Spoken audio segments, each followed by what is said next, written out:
के भन्नुभयो अरे तपाईँको जेठो छोरो जेलबाट निस्क्यो भन्नुभएको छ? जेठो छोरो जेलबाट निस्के दिनै लादिनी हो अनि एकदम अमेरिकाबाट अमेरिकाबाट त्यही भन्नुभएको छ है? अमेरिकाबाट त्यही भने काठमाडौँ ठुला छोराले पनि त्यही भने हजुर हजुर सबैले भने हाम्रा मनमा गढेकै छन् तिनी राम्रो होस्। कस्तो लाग्यो सरकारले पटक पटक समात्दै हाल्दै उठ्न हामीले त त्यो दिनदेखि दिनको 3 चोटि हेरे हामी दिनलाई त अब राम्रो गर्ने मान्छेलाई दुःख दिँदा त पिर लाग्ने हो त। हामी घर बसी बसी पनि आफ्नो छोराछोरी भएको मान्छेलाई पिर पर्ने हो त। हो त्यही कार्यक्रम संवाद कार्यक्रम भनेको यही नै हो। हजुरहरूले के भन्दै हुनुहुन्छ?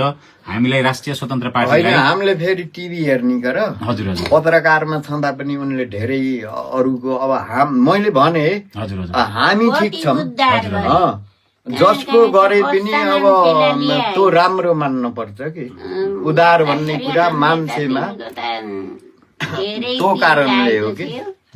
अब जेलबाट निस्किए राम्रो होस् जितेर तिनलाई फुलमालाले छाएर देख्न पाइयोस् हामी घर बसी बसी हामीले भन्ने त्यही हो। हामीले शुभकामना दिए